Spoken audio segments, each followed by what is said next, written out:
ಚಿಕ್ಕೋಡಿಯಲ್ಲಿ ಕೈ ತಪ್ಪಿದ ಟಿಕೆಟ್ ಬಿಜೆಪಿಗೆ ಕತ್ತಿ ಸಹೋದರರ ಬಂಡಾಯ ಟೆನ್ಷನ್ ಸಂಧಾನ ಅಖಾಡಕ್ಕೆ ಇಳಿಯಲಿದ್ದಾರೆ ಬಿಜೆಪಿ ರಾಜ್ಯಾಧ್ಯಕ್ಷ ಬಿಎಸ್ವೈ.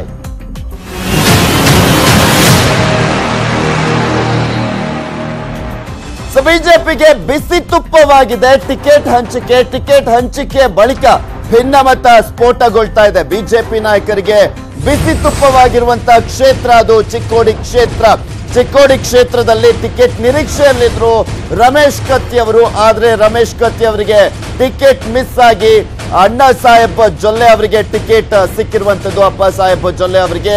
ಸೊ ಹೀಗಾಗಿ ರಮೇಶ್ ಕತ್ತಿ ಅವರ ಆಕ್ರೋಶ, ಉಮೇಶ್ ಕತ್ತಿ ಅವರ ಅಸಮಾಧಾನ ಭುಗಿಲೆದ್ದಿದೆ. ರಮೇಶ್ ಕತ್ತಿಗೆ ಟಿಕೆಟ್ ಕೈ ತಪ್ಪಿದ್ದಕ್ಕೆ ಅಸಮಾಧಾನವನ್ನ ವ್ಯಕ್ತಪಡಿಸ್ತಾ ಇದ್ದಾರೆ. ರಾಜ್ಯ ಬಿಜೆಪಿ ವಿರುದ್ಧ ಸಿಡಿದೆದ್ದಿದ್ದಾರೆ ಕತ್ತಿ ಸಹೋದರರು. ಉಮೇಶ್ ಕತ್ತಿ ಮತ್ತು ರಮೇಶ್ ಕತ್ತಿ ಟಿಕೆಟ್ ಮರುಪರಿಶೀಲನೆಗೆ ಬಿಎಸ್ವೈಗೆ ಒತ್ತಾಯವನ್ನ ಕೂಡ ಮಾಡಿದ್ದಾರೆ ಕೂಡ. ಪಕ್ಷ ಬಿಡುವ ನಿರ್ಧಾರವನ್ನ ಮಾಡಿದ್ರ ರಮೇಶ್ ಕತ್ತಿ ಅನ್ನುವ ಪ್ರಶ್ನೆ ಕೂಡ ಈಗ ಎದ್ದಿದೆ.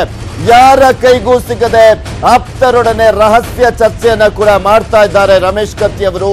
ಇಂದು ಬೆಂಬಲಿಗರ ಸಭೆಯನ್ನ ಕೂಡ ಕರೆದಿದ್ದಾರೆ ರಮೇಶ್ ಕತ್ತಿ. ಉಮೇಶ್ ಕತ್ತಿ ಅವರ ತಮ್ಮ ಇವರು. ರಮೇಶ್ ಕತ್ತಿ ಅವರು ಸಹೋದರನಿಗೆ ಸಾಥ್ ನೀಡ್ತಾರ ಉಮೇಶ್ ಕತ್ತಿ ಅನ್ನುವ ಪ್ರಶ್ನೆ ಕೂಡ ಇದೆ. ಇಲ್ಲಿ ಬಿಜೆಪಿಗೆ ಇದೇ ಟೆನ್ಷನ್ ಅನ್ನ ತಂದಿರುವಂತದ್ದು. ತಟಸ್ಥವಾಗಿ ಉಳಿತಾರ ಉಮೇಶ್ ಕತ್ತಿ ಅವರು? ನಿಗೂಢವಾಗಿ ಉಳಿದಿರುವಂತಹ ಕತ್ತಿ ಬ್ರದರ್ಸ್ ನಡೆ ಸಾಕಷ್ಟು ಕುತೂಹಲಕ್ಕೆ ಎಡೆ ಮಾಡಿಕೊಡ್ತಾ ಇದೆ.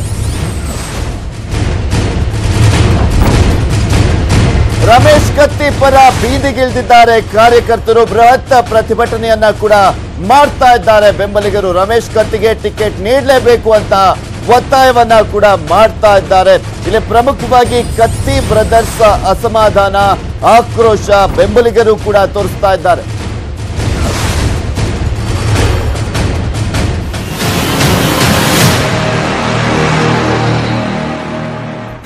ಕತ್ತಿ ಬ್ರದರ್ಸ್ ಅಸಮಾಧಾನಗೊಂಡಿದ್ದಾರೆ, ಆಕ್ರೋಶವನ್ನ ಕೂಡ ವ್ಯಕ್ತಪಡಿಸಿದ್ದಾರೆ. ಸೊ ಹೀಗಾಗಿ ಕತ್ತಿ ಬ್ರದರ್ಸ್ ಮುನಿಸ ಶಮನಕ್ಕೆ ಬಿಎಸ್ವೈ ಈಗ ಯತ್ನವನ್ನ ಮಾಡ್ತಾ ಇರುವಂತದ್ದು.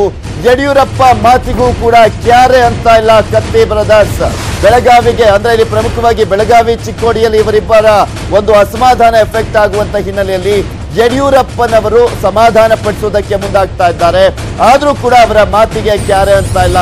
ಇವತ್ತು ಕತ್ತಿ ಬ್ರದರ್ಸ್ ಬೆಳಗಾವಿಗೆ ಆಗಮಿಸ್ತಾ ಇದ್ದಾರೆ. ಬಿಎಸ್ ಯಡಿಯೂರಪ್ಪನವರನ್ನ ಭೇಟಿ ಕೂಡ ಮಾಡ್ತಾ ಇದ್ದಾರೆ.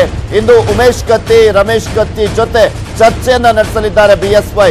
ಕೆಎಲ್ಇ ಗೆಸ್ಟ್ ಹೌಸ್ ನಲ್ಲಿ ಬಿಜೆಪಿ ಸಂಧಾನ ಸಭೆ ನಡೀತಾ ಇದೆ. ಮನವೊಲಿಸುವಲ್ಲಿ ಯಶಸ್ವಿ ಆಗ್ತಾರಾ ಯಡಿಯೂರಪ್ಪ ಅನ್ನುವ ಪ್ರಶ್ನೆಗೆ ಉತ್ತರ ಕೂಡ ಸಿಗಲಿದೆ. ರಮೇಶ್ ಕತ್ತಿ ಬದಲಿಗೆ ಅಣ್ಣಾ ಸಾಹೇಬ್ ಜೊಲ್ಲೆಗೆ ಟಿಕೆಟ್ ಅನ್ನ ನೀಡಲಾಗಿತ್ತು. ಇದರಿಂದ ಸಿಡಿದೆದ್ದಿದ್ದಾರೆ ಉಮೇಶ್ ಕತ್ತಿ ಮತ್ತು ರಮೇಶ್ ಕತ್ತಿ ಅವರು. ಸೊ ಹೀಗಾಗಿ ಅವರನ್ನ ಮನವೊಲಿಸುವಂತ ಕೆಲಸ ಆಗ್ತಾ ಇದೆ. ಕತ್ತಿ ಬ್ರದರ್ಸ್ ರೆಬಲ್ ಆದ್ರೆ 2 ಕ್ಷೇತ್ರದಲ್ಲಿ ಸೋಲುವಂತ ಭೀತಿ. ಅದು ಚಿಕ್ಕೋಡಿ ಮತ್ತು ಬೆಳಗಾವಿ ಕ್ಷೇತ್ರಗಳಲ್ಲಿ ಟಿಕೆಟ್ ಪ್ರತಿಷ್ಠೆಯಾಗಿ ಸ್ವೀಕರಿಸಿದ್ದಾರೆ ಕತ್ತಿ ಬ್ರದರ್ಸ್. ಕತ್ತಿ ಸಹೋದರರಿಗೆ ಗಾಳ ಹಾಕಿದ್ದಾರೆ ಕಾಂಗ್ರೆಸ್ನ ನಾಯಕರು ಅಂತ ಹೇಳಲಾಗ್ತಾ ಇದೆ. ಕತ್ತಿ ಸಹೋದರರನ್ನ ಸಮಾಧಾನ ಪಡಿಸಲು ಬಿಎಸ್ವೈ ಸಂಧಾನ ಸಭೆಯನ್ನ ಕೂಡ ಕರೆದಿದ್ದಾರೆ. ಎಷ್ಟರ ಮಟ್ಟಿಗೆ ಯಶಸ್ವಿ ಆಗುತ್ತೆ ಅನ್ನೋದನ್ನ ಕಾದು ನೋಡಬೇಕು. ಇನ್ನು ಈ ಕುರಿತಂತೆ ಹೆಚ್ಚಿನ ಡೀಟೇಲ್ಸ್ ಅನ್ನ ನೀಡ್ತಾರೆ ನಮ್ಮ ಪ್ರತಿನಿಧಿ ಚಂದ್ರಕಾಂತ್ ಸುಗಂಧಿ ದೂರವಾಣಿ ಸಂಪರ್ಕದಲ್ಲಿದ್ದಾರೆ. ಎಸ್ ಚಂದ್ರಕಾಂತ್ ಸುಗಂಧಿ, ರಮೇಶ್ ಕತ್ತಿಗೆ ಟಿಕೆಟ್ ಕೈ ತಪ್ಪಿರುವಂತಹ ಹಿನ್ನೆಲೆಯಲ್ಲಿ ಯಾವ ರೀತಿಯಾಗಿ ಅವರು ಮತ್ತೆ ಟಿಕೆಟ್ ಅನ್ನ ಪಡ್ಕೊಳ್ಳೋದಕ್ಕೆ ಯತ್ನವನ್ನ ಮಾಡ್ತಾ ಇದ್ದಾರೆ, ಏನೆಲ್ಲ ತಂತ್ರವನ್ನ ಹೂಡ್ತಾ ಇದ್ದಾರೆ, ಇನ್ನ ಮನವೊಲಿಸೋದಕ್ಕೆ ಯಡಿಯೂರಪ್ಪನವರು ಯಾವ ರೀತಿಯಾದಂತಹ ತಂತ್ರವನ್ನ ಹೂಡಿದ್ದಾರೆ ಅಂತ? ಪೃಥ್ವಿರಾಜ್, ಈಗ ಏನಂದ್ರೆ ಕೆಲವೇ ನಿಮಿಷಗಳ ಹಿಂದೆ ಬೆಂಗಳೂರಿಂದ ಏನು ಬಿಜೆಪಿ ರಾಜ್ಯಾಧ್ಯಕ್ಷ ಯಡಿಯೂರಪ್ಪ ಬೆಳಗಾವಿ ತಲುಪಿದ್ದು. ಈಗ UK27 ನಲ್ಲಿ ಅಂದ್ರೆ ಕತ್ತಿ ಹೊಡಿತನದ ಒಂದು ಖಾಸಗಿ ಹೋಟೆಲ್ ಅಲ್ಲಿ ಈಗ ಸಭೆ ಆರಂಭವಾಗಲಿದೆ. ಸಭೆಗೆ ರಮೇಶ್ ಕತ್ತಿ ಬರಲಿದ್ದಾರಾ ಅಂತಕ್ಕಂಥದ್ದು ಒಂದು ಪ್ರಶ್ನೆ ಉದ್ಭವಿಸಬೇಕು. ಯಾಕಂದ್ರೆ 2-3 ದಿನಗಳಿಂದಲೂ ಕೂಡ ರಮೇಶ್ ಕತ್ತಿ ಬಿಜೆಪಿ ನಾಯಕರ ಸಂಪರ್ಕಕ್ಕೆ ಸಿಕ್ಕಿರಲಿಲ್ಲ. ಆದ್ರೆ ಇವತ್ತು ಸ್ವತಃ ಬಿಜೆಪಿ ರಾಜ್ಯಾಧ್ಯಕ್ಷ BS ಯಡಿಯೂರಪ್ಪ ಆಗಮನ ಹಿನ್ನೆಲೆಯಲ್ಲಿ ಏನು ಅವರು ಸಭೆಗೆ ಬರ್ತಾರಾ ಅಂತಕ್ಕಂಥದ್ದು ಕಾದ್ ನೋಡ್ಬೇಕು. ಅದೇ ರೀತಿ ಉಮೇಶ್ ಕತ್ತಿಯು ಕೂಡ ಇವನು ಪಕ್ಷದ ವಿರುದ್ಧ ಒಂದು ಅಸಮಾಧಾನವನ್ನು ಹೊರಗೆ ಹಾಕಿದ್ರು. 2ನೇ ತಾರೀಕು ನಾನು ಒಂದು ಸಭೆಯನ್ನ ಮಾಡಿ ನನ್ನ ನಿರ್ಧಾರವನ್ನು ಪ್ರಕಟಿಸ್ತೀನಿ ಅಂತ ಹೇಳಿದ್ರು. ಅಷ್ಟರೊಳಗೆ ಈಗಾಗಲೇ ಯಡಿಯೂರಪ್ಪನವರೇ ಬಂದು ಸ್ವತಃ ಮಾತುಕತೆಗೆ ಮುಂದಾಗಿದ್ದು. ಇನ್ನು ಕೆಲವೇ ಹೊತ್ತಿನಲ್ಲಿ ಯಡಿಯೂರಪ್ಪ ಮತ್ತು ಏನು ಶಾಸಕ ಉಮೇಶ್ ಕತ್ತಿಯವರ ಭೇಟಿ ಆಗಲಿದೆ. ಭೇಟಿ ನಂತರವೇ ಸಂಧಾನ ಯಶಸ್ವಿ ಆಗುತ್ತಾ ಅಥವಾ ಏನು ಬೆಳಗಾವಿಯ ಕತ್ತಿ ಸಹೋದರರು ಪಕ್ಷಕ್ಕೆ ರೆಬಲ್ ಆಗ್ತಾರ ಅಂತಕ್ಕಂಥದ್ದು ಕಾದ್ ನೋಡ್ಬೇಕಿದೆ. ಥ್ಯಾಂಕ್ ಯು ಚಂದ್ರಕಾಂತ್ ಸುಗಂಧಿ ನಿಮ್ಮೆಲ್ಲ ಡೀಟೇಲ್ಸ್ಗಾಗಿ.